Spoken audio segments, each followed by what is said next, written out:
उम्मीदें कम नहीं होती।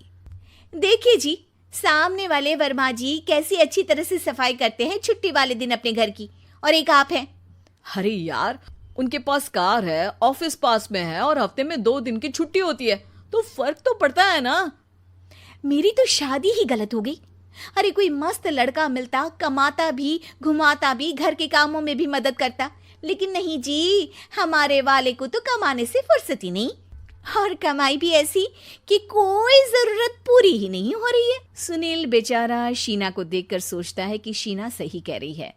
देखने में सुंदर है, घर का सारा काम कर लेती है, उसे तो कोई भी अच्छा लड़का मिल सकता था। क्या सोच रहे हैं? भागने का इरादा तो नहीं है? अरे नहीं मेरी प्यारी बीवी, मैं तो नहीं, पर डर है कि तुम नहीं कहीं भाग जाओ मुझे छोड़कर। शीला सुनील के मुंह से प्यार भरी बात सुनकर मुस्कुराती है। आप भी ना। सुनील एक दिन ऑफिस से घर आता है कि तभी शीना कहती है, सुनिए जी, वो मेरी सहेली आई थी, सारा दिन वो लोग यहीं थे, अब जा रही थी तो मैंने कहा नहीं नहीं, मेरे पति छोड़ आएंगे ना तुम्हें, तो रोक लिया मैंने। सुनील थोड़ी देर कुछ सोचता है, फिर कहता है, ठीक है, मैं कपड़े चेंज करके आता हूँ। अरे तेरे पति को तो लग रहा है कि अच्छा नहीं लगा। अरे नहीं नहीं, ऐसी कोई बात नहीं है, रुको मैं अभी उन्हें घर के कपड़े देकर आती हूँ। शीना अंदर जाती है जहां सुनील पलंग पर लेटा होता है। अरे क्या मजाक है, वो कह रही है कि आपने मुंह बना लिया। सही तो कह रही है, सुबह से अब ऑफिस से लौटा हूँ, एक कप चाय का तो पूछा नहीं, 20 किलोमीटर जाओ और आओ, और फिर कल उसी टाइम पर ऑफिस। अरे यार, मुझे गाड़ी चलानी आती ना तो बोलती भी नहीं आपको, और कौन सा रिक्शा खींच कर जाना है आपको। सुनील अब क्या बोलता। रात देर से आता है और सो जाता है। अगले दिन शरीर दर्द हो रहा है। अरे तो मत जाओ ना ऑफिस, चलते हैं ना मार्केट घूमने, फिर पिक्चर देखेंगे और रात में खाना खाकर घर वापस। सुनील जब सारे दिन की थकान वाला शेड्यूल सुनता है तो वो सीधे सीधे ऑफिस के लिए तैयार हो जाता है। अब आए दिन शीना की डिमांड बढ़ती ही चली जाती है और सुनील उसको पूरा भी करता। लेकिन एक दिन, ए जी मेरा भाई आ रहा है, उसे 2 लाख रुपए की जरूरत है। हाँ तो मैं क्या करूं शीना, मेरे पास इतने रुपए नहीं है। हाँ हाँ पता है नहीं है, लेकिन किसी से लेकर तो दे सकते हो ना। अरे मैं किससे मांगू, मेरे तो जानने में भी कोई नहीं है जिसके पास इतनी बड़ी रकम हो। तभी वहां शीना का भाई शीनू आ जाता है। जीजा जी कैसे हैं आप? अब मैं ठीक हूँ शीनू, अचानक इतनी बड़ी रकम की जरूरत कैसे पड़ गई?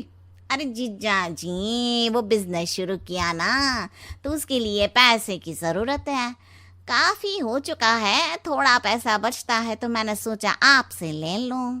अब देखो, मेरे ऑफिस में कुछ लोग हैं जिनकी सेविंग अच्छी है, मैं उन लोगों से बात करके देखता हूँ। सुनील ऑफिस से किसी से पैसे लेकर शीना को दे देता है। शीना वो पैसा भाई को दे देती है 2 महीने बाद। अरे यार शीना, वो ऑफिस वाला आदमी अपने पैसे मांग रहा है, कैसे दूं? अपने भाई से बोलो ना पैसे दे दे। अरे हाँ हाँ दे देगा, कहाँ भागा जा रहा है, आप उनको बोल दो कि दे देंगे। थोड़े दिन बाद, शीना वो आदमी मुझसे आज भी पैसे मांग रहा था यार, मैं तंग आ गया हूँ, ऑफिस जाते ही सामने उसका चेहरा दिखता है, क्या बोलूं, बार बार पैसे मांगता है। अच्छा मैं शीनू को फ़ोन लगाती हूँ, बात करके देखती हूँ। शीना भाई को फ़ोन करती है लेकिन वो फ़ोन उठाता ही नहीं। लगता है भाई कहीं ऐसी जगह है जहाँ नेटवर्क की समस्या होगी। सुनील अगले दिन दोपहर को ही घर आ जाता है। उसका चेहरा उतरा और परेशान सा होता है। वो रोने लगता है। अरे क्या हुआ जी, आप इतना परेशान क्यों हैं? सब ठीक तो है ना? अरे नहीं शीना, कुछ ठीक नहीं है, मैं ठीक नहीं हूँ। तुम्हारे भाई के लिए मैंने जो पैसे लिए थे, उस आदमी ने आज भरे ऑफिस में सबके सामने मेरी बेइज्जती कर दी।